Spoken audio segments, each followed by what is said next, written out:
स्तोत्रसंहिता 27:4 जेव्हा मी ही गोष्ट तुम्हाला सांगते तेव्हा ती वाढवून सांगत नाही, कारण ती माझ्यासाठी जीवन बदलणारी ठरली. कारण बरीच वर्ष मी सांगत होते की देव माझ्यासाठी काय करू शकतो, पण मी त्याला शोधत नव्हते. आणि हाच एक फरक होता. फक्त आपल्या स्वार्थासाठी आणि आपल्या गरजांसाठी देवाकडे जाणं योग्य नाही, तर तो जे आहे त्यासाठी आपण गेलं पाहिजे.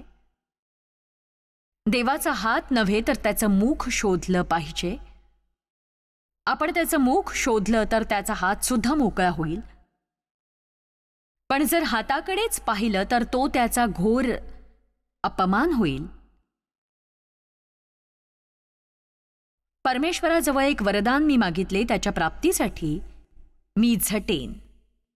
एक गोष्ट सगळ्यात महत्वाची आहे. एक गोष्ट इतर सगळ्या गोष्टींपेक्षा महत्वाची आहे. परमेश्वराजवळ मी एक वरदान मागितले आणि त्याच्या प्राप्तीसाठी मी झटेन. सातत्याने मी त्याचा शोध घेईन.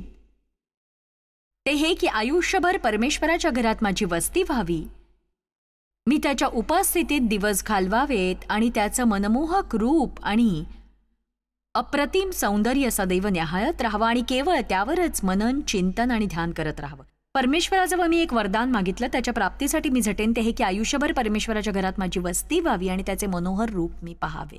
एक गोष्ट, एकच गोष्ट. बघा, ही एक मोठी कहाणी आहे, पण जेव्हा देवाने एकदाचा माझ्या जीवनाचा ताबा घेतला तेव्हा मी सांगते, मी आधीपासूनच सेवेमध्येच होते, पण कशातही मी खुश नव्हते.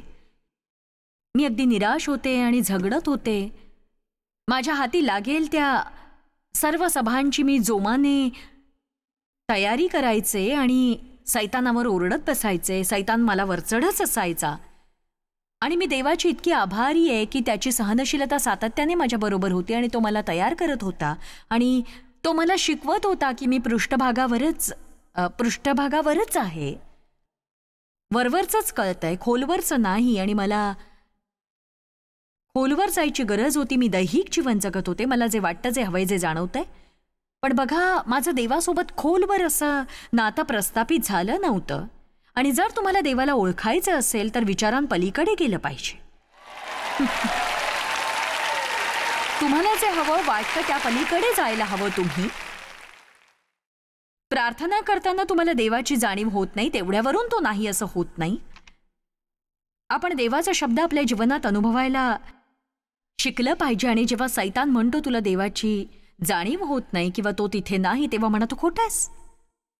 त्याचा शब्द खरा आहे. बघा, मी माझ्या जीवनात देवासोबत वेळ घालवायला झगडत होते. इतरांसारखा वेळ काढता येत नव्हता, मात्र इच्छा खूप होती. तुम्ही ऐकता तशी मी संदेश ऐकत बसायचे आणि मग घरी जाऊन खूप प्रयत्न करायचे, पण झोप यायची, उठू शकत नव्हते, काहीच कळत नव्हतं. बघा, सगळेच जण यातून जातात, पण शेवटी देव माझ्या हृदयाशी बोलला. आणि मी तुम्हाला प्रामाणिकपणे सांगते, तो माझ्याशी काय बोलला ते. तो म्हणाला की जर तू माझं मुख पाहायला शिकली नाहीस तर तू जे करतेस ते करून जिवंत राहू शकणार नाहीस. आणि मी प्रामाणिकपणे सांगते, मी तग धरू शकले नसते. मला नाही वाटत मी आज जिवंत असते, कारण मी हे खात्रीने सांगू शकते की जे चांगली कामं करतात त्यांचा सैतान तिरस्कार करतो. तिरस्कार. तुम्ही ख्रिस्ती बनता तेव्हा तो तुमच्यासाठी गालीचा पसरत नाही, पण हे लक्षात ठेवा की तुम्ही त्याच्यापेक्षाही बलवान आहात. लूक अध्याय 10:19 पहा, मी तुम्हाला साप आणि विंचू यांना तुडवण्याचा अधिकार दिलाय आणि शत्रूच्या सर्व शक्तीवरचा अधिकार दिला आहे. त्यामुळे तुम्हाला कशाचीही बाधा होणार नाही. तुमच्यामध्ये सैतानापेक्षा अधिक सामर्थ्य आहे, कारण देव तुमच्या सोबत आहे. आमेन. किती जणांचा यावर विश्वास आहे? आणि हे वचन महत्वाचं आहे. स्तोत्रसंहिता 27:4 मला फार महत्वाचं वाटलं, कारण काहीतरी महत्वाचं असं तेव्हा तुम्ही त्याच्याशिवाय जगू शकत नाही. आणि देवाने मला हे उदाहरण शिकवलं. माझ्या एका काकांना पेसमेकर लावलं होतं. पेसमेकर कसं चालतं ते मला माहीत नाही, पण त्या काळी त्यांना दर आठवड्यात ते चार्ज करावं लागायचं. आणि एकदा मी माझ्या काकांना फोन केला आणि असं म्हटलं, तुम्ही आमच्यासोबत जेवायला येता का? आपण बाहेर जेवायला जाऊ. ते म्हणाले की नाही, काकांना पेसमेकर चार्ज करायचंय, पुन्हा कधीतरी जाऊ. मी म्हटलं ठीक आहे, ते नंतर करतील ना.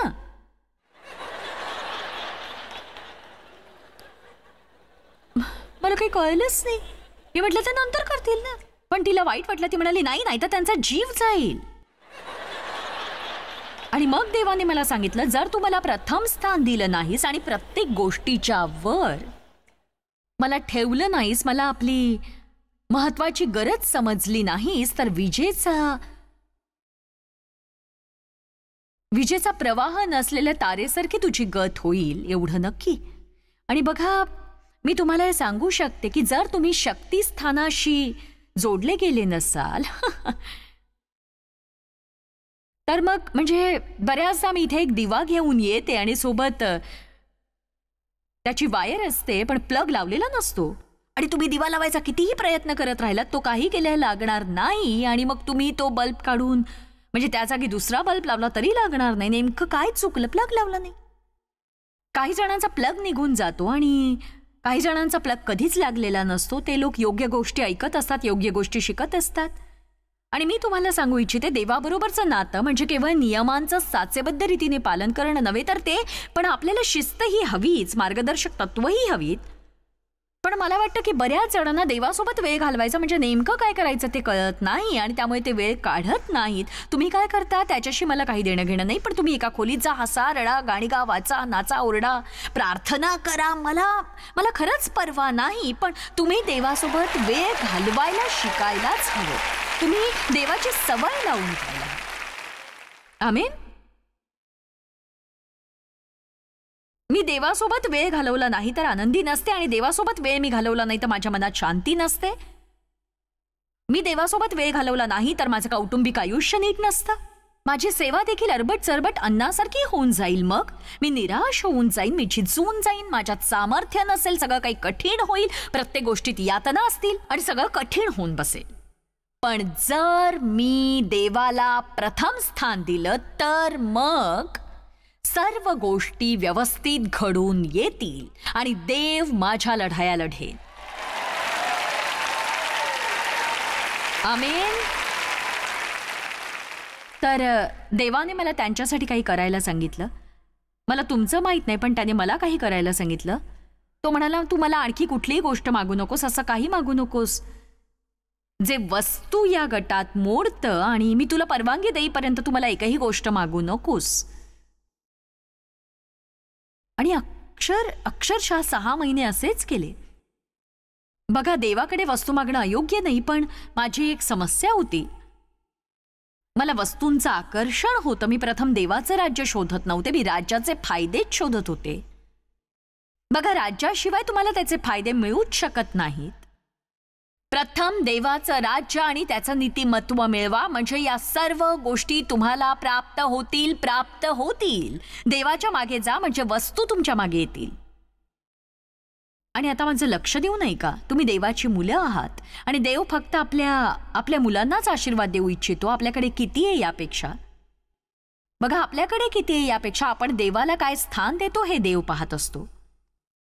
पण हे तितकंच खरं आहे की अनेक लोक देवाला प्रथम स्थान देत नाहीत, कारण देव त्यांना ज्या गोष्टी देतो त्यांची काळजी घेण्यात ते इतके व्यस्त असतात की देवाला प्रथम स्थान द्यायला त्यांच्याकडे वेळच नसतो. आणि बघा, इतकी मोठी सेवा चालवायला खूप श्रम लागतात. मी तुमच्यापुढे फुशारकी मारत नाहीये, मी कधीही असं बोलले नाही, पण या ठिकाणी येण्यासाठी मला नरक यातना सोसाव्या लागल्या. आणि मी तुम्हाला एक सांगते, देवासोबत वेळ घालवण्यासाठी स्वतःला शिस्त लावताना मला कुठलाही त्रास झाला नाही. मी लवकर झोपते, त्यामुळे सकाळी लवकर उठते. बऱ्याचदा मी पहाटे 2-3 वाजता उठून म्हणते की उठण्याची वेळ झाली की मला आनंद होईल, म्हणजे मग मला देवासोबत वेळ घालवता येईल. मला देवासोबतचा वेळ आवडतो, कारण तो वेळ माझ्या जीवनातल्या प्रत्येक गोष्टीचा पाया आहे. तुमच्याकडे हे नसेल तर तुम्हाला पायाच नाहीये.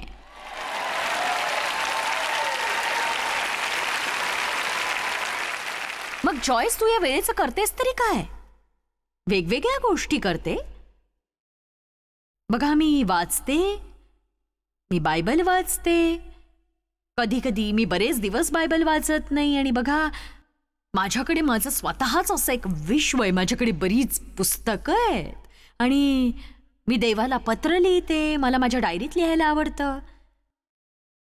आदल्या दिवशी माझ्या जीवनात घडलेल्या घटना मी लिहिते आणि देवाचे आभार मानते आणि पुष्कळदा मी मागच्या सगळ्या गोष्टी आठवण्याचा प्रयत्न करते. कदाचित मी एकटीच असं करत असेन, कारण कितीतरी जणांना हेच माहीत नाही की देवासोबत वेळ घालवायचा म्हणजे काय करायचं. पण जे मी करते तेच तुम्ही करावं असं माझं म्हणणं नाहीये. मी तुम्हाला हेच सांगू इच्छिते की त्यात साचेबद्धपणा नसावा.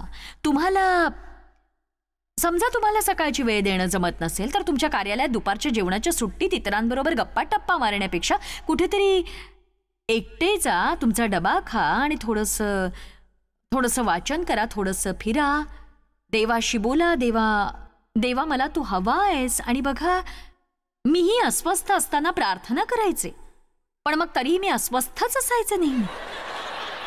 हीच समस्या आहे. मी अस्वस्थ आहे मला कळत नव्हतं. मला वाटायचं सगळं काही माझ्या नियंत्रणात आहे. योजना आखायचे आणि देवाला त्यात सहभागी करू पाहायचे आणि माझी अवस्था दयनीय होती. स्वतःला धनवान समजणाऱ्या प्रकटीकरणातल्या मंडळींसारखी मी होते. मी अस्वस्थ, गरीब, अंध, नग्न होते.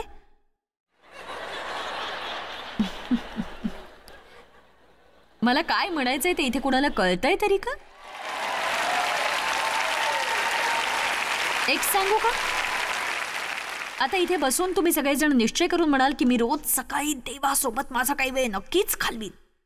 आणि इथे बसल्या बसल्या मी सांगू शकते तुमच्यापैकी काही जण तिथे जाऊन घोरत पडतील. काही जण म्हणतील की अरे बापरे, म्हणजे सैतान तुम्हाला खास उठवेल आणि तुम्ही सारखं बाथरूमकडे पळाल आणि तुमचा फोन सारखा वाजत राहील आणि इतर वेळी न आठवणारी प्रत्येक लहान सहान गोष्ट तुम्हाला तेव्हा आठवायला लागेल. तुम्ही त्यातच रमाल. माझं म्हणणं पटतंय ना तुम्हाला? तर आता ऐका, तुमची आई तुम्हाला काही सांगतेय. तुम्ही म्हणा, सैताना, मी धीर सोडणार नाहीये. ही सवय अंगी बाणवायला कितीही वेळ लागला तरी मला परवा नाही. मी धीर सोडणार नाही. मी माझ्या जीवनात देवाला प्रथम ठेवीन. आणि बघा, मी तुम्हाला खरं सांगते, जर तुम्ही रोज सकाळी फक्त 30 सेकंद जरी देवासोबत घालवले ना, बघा, मी देवाशी बोलल्याशिवाय घराबाहेर पडण्याचं धाडसच करणार नाही. निदान माझ्या बाबतीत तरी हे असंच आहे. आणि तुम्ही असं म्हणू शकता की देवा मदत कर, मला आज जिवंत ठेव. अहो, मी इतकं बिझी आहे. सकाळी आपण या जवळकीच्या आड येणारे अडथळे पाहणार आहोत. बघा, मी अजून माझा संदेश दिलेला नाहीये. मला ठाऊक नाही की मी कुठे आहे, पण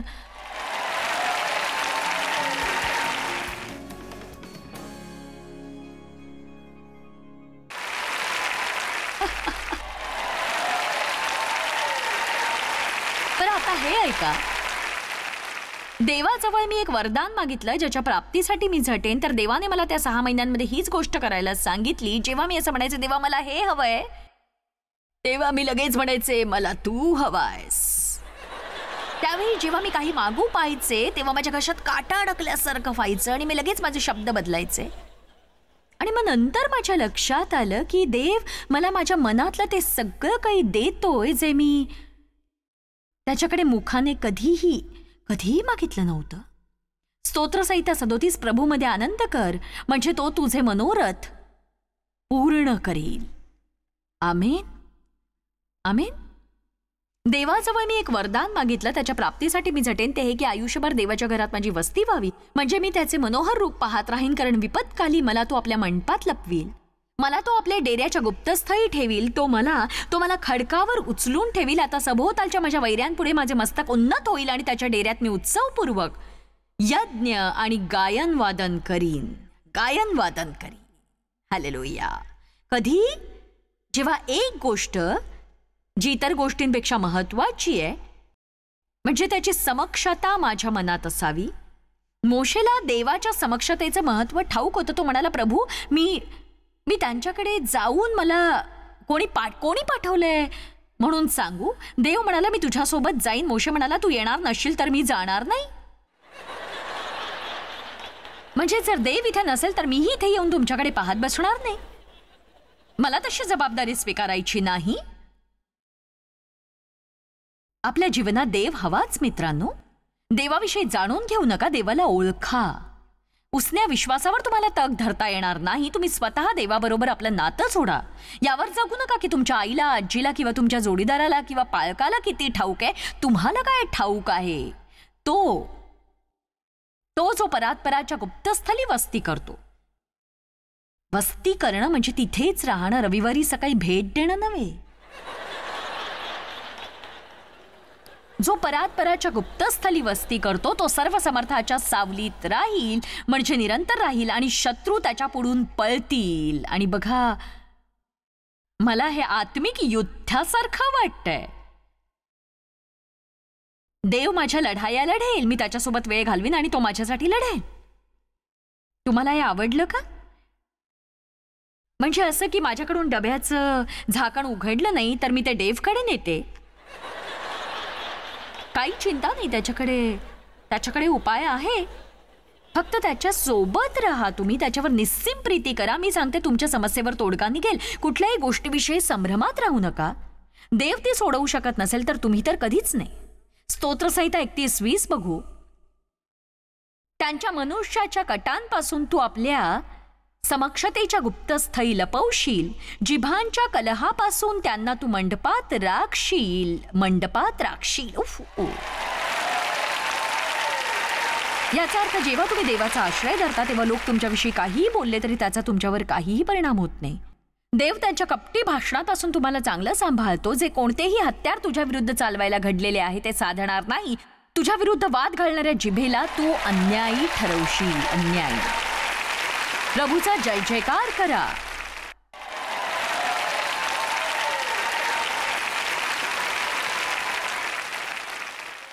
ठीक आहे, आता काही मिनिटं नीट ऐका. काही लोक देवाच्या अधिक जवळ का असतात?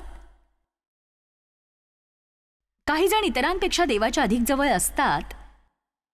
त्यांनी आदरयुक्त जवळीक साधलेली असते. ते देवाला ओळखत असल्यासारखे त्याच्याविषयी बोलतात. जणू काही त्यांच्यात आणि देवामध्ये खाजगीतलं नातं आहे. ते त्याच्याविषयी मित्रासारखे बोलतात. काही लोकच का, सगळे का नाही, देवाची आवड नावड नसते.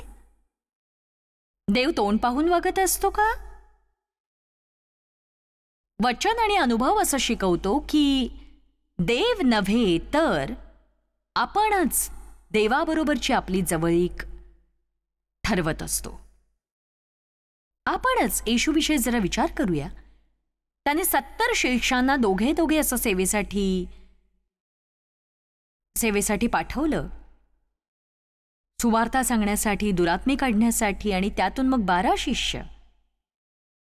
शिष्य उरले जे त्याच्या अधिक जवळ होते. आणि बघा, त्या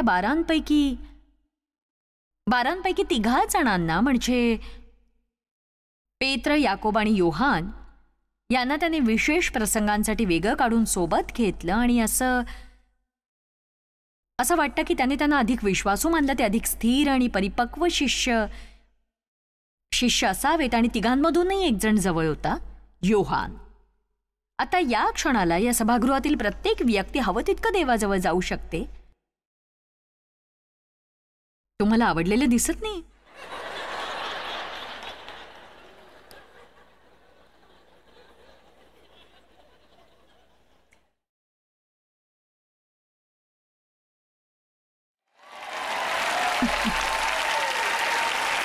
आता या क्षणाला इथली प्रत्येक व्यक्ती, टीव्हीवरून बघत असलेली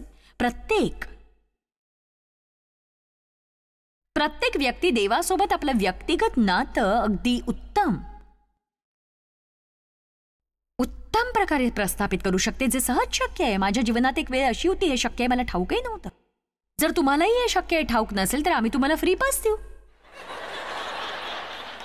जर तुम्हाला बायबल काय म्हणते ते ठाऊक असेल तर इथे बसलेल्या किंवा टीव्हीवरून पाहणाऱ्या प्रत्येकाने हे लक्षात घ्यावं. तुम्हाला हवं तितकं देवाजवळ जाऊ शकता.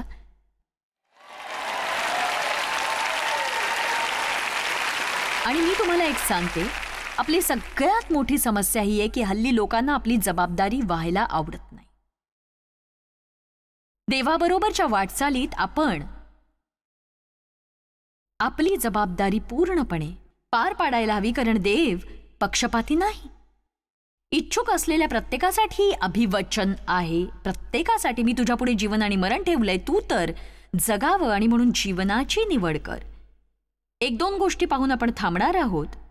मार्था मरियेची कहाणी तुम्हाला ठाऊकच आहे. प्रभू येशू घरी आला तेव्हा मरिया त्याच्या पायांजवळ येऊन बसली आणि मार्था काम करत होती. त्यामुळे ती वैतागली. ती मरियेवर चिडली, म्हणाली, बघ इतकं सगळं काम मीच करायचं का? मार्थे, तू बऱ्याच गोष्टींविषयी दगदग करतेस. मरियेने एक गोष्ट जी गरजेची आहे ती निवडली आहे. काम करण्याची वेळ असते, आराधनेचीही वेळ असते. उद्या आपण प्रथम स्थान कशाला द्यायचं त्याविषयी पाहणारच आहोत. काही गोष्टी प्रथम असायलाच हव्यात. दुजा भावाचा प्रश्नच येत नाही. फक्त पहिल्या गोष्टींची पुनर्मांडणी करावी लागेल. फळ न देणाऱ्या गोष्टी दूर साराव्या लागतील आणि तुमच्या लक्षात येईल देवासाठी तुम्हाला भरपूर वेळ काढता आला. आमेन. बरेच लोक व्यस्त असतात पण ते काय करतात हे त्यांना कळत नाही. ते तुम्हाला आवडत नाही त्याचा तुम्हाला तिटकारा असतो आणि तरीही तुम्ही ते करत असता.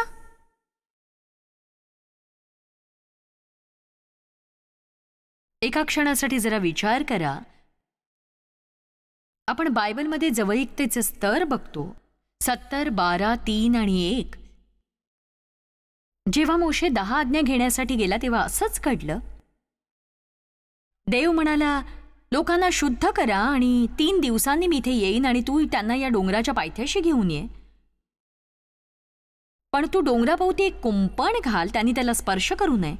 जर ते त्याला स्पर्श करतील तर मरतील.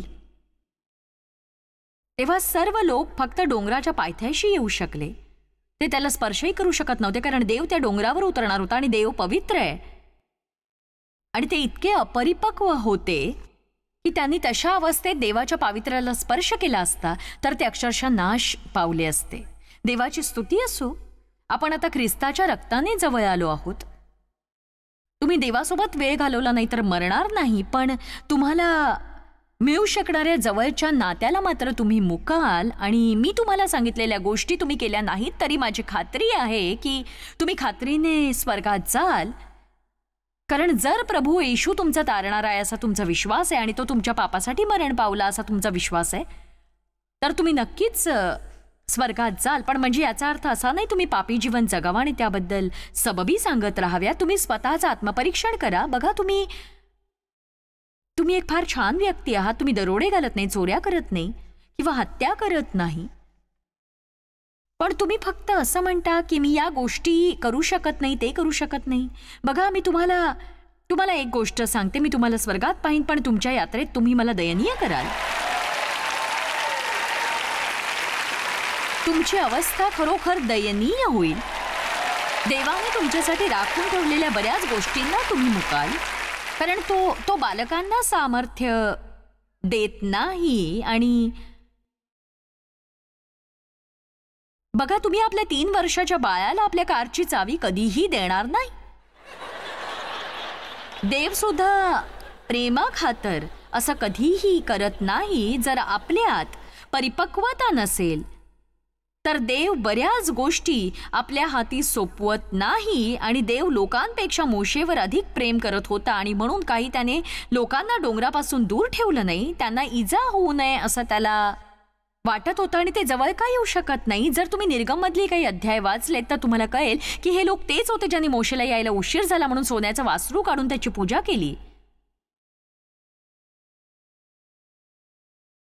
पण 75 लोक असे होते ज्यांना देवाने डोंगरावर येऊ दिलं. 70 वडील, 3 माणसं ज्यांचा उल्लेख केलाय, आणि मोशे आणि यहोशवा हे सगळे डोंगरावर गेले. या सगळ्यांनी देवाच्या उपस्थितीचे तेजस्वी रूप पाहिले. पण देव म्हणाला की फक्त मोशेच वर येऊ शकतो.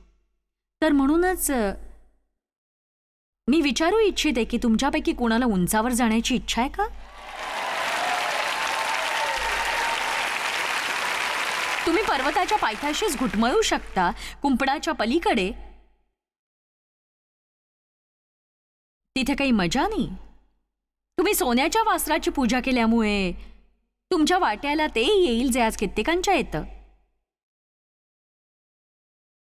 ते म्हणतात की मला हे करायची इच्छा नाहीये, मला आणखी पुढे जायचंय आणि मला प्रभूसोबत वाटचाल करायची आहे. तुम्ही असं बोलून त्या 70 पैकी एक नक्कीच बनवू शकता. म्हणजे तुम्ही देवाच्या उपस्थितीचं तेज पाहू शकता. ही सगळी वचनं वाचायला वेळ नाही आता, पण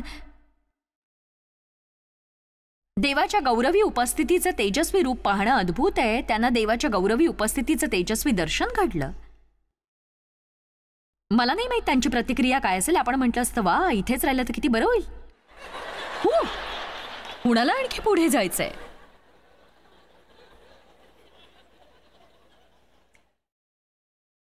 देव त्या पर्वतावर उतरला होता आणि मोशे वर ढगात गेला होता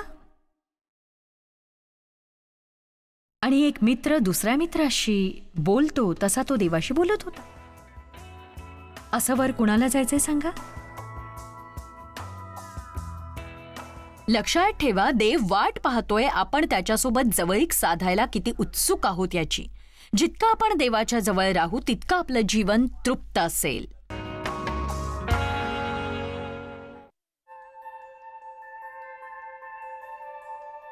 आम्ही तुमची प्रशंसा करतो. जगभरामध्ये हे सेवा कार्य शक्य करण्यासाठी आम्ही आमचे मित्र आणि भागीदार यांचे आभारी आहोत. एकत्रपणे आम्ही भुकेलेला अन्न पुरवितो, गरिबांना वस्त्र पुरवितो आणि राष्ट्रांना सुवार्ता सादर करतो. कृपया आमच्याशी संपर्क साधा किंवा भेट द्या tmmindia.org वर. आजच तुमच्या प्रार्थना विनंत्या सादर करा. आमच्या इतर साधनांची माहिती मिळवा. जॉयच्या सभेचे वेळापत्रक पहा आणि आमच्या बरोबर सहभागी व्हा. आम्ही येशूची प्रीती जगभरात वाटतो. दाखवण्यात आलेला कार्यक्रम जॉयस बार मिनिस्ट्रीचे मित्र व भागीदार यांच्याद्वारे केला आहे.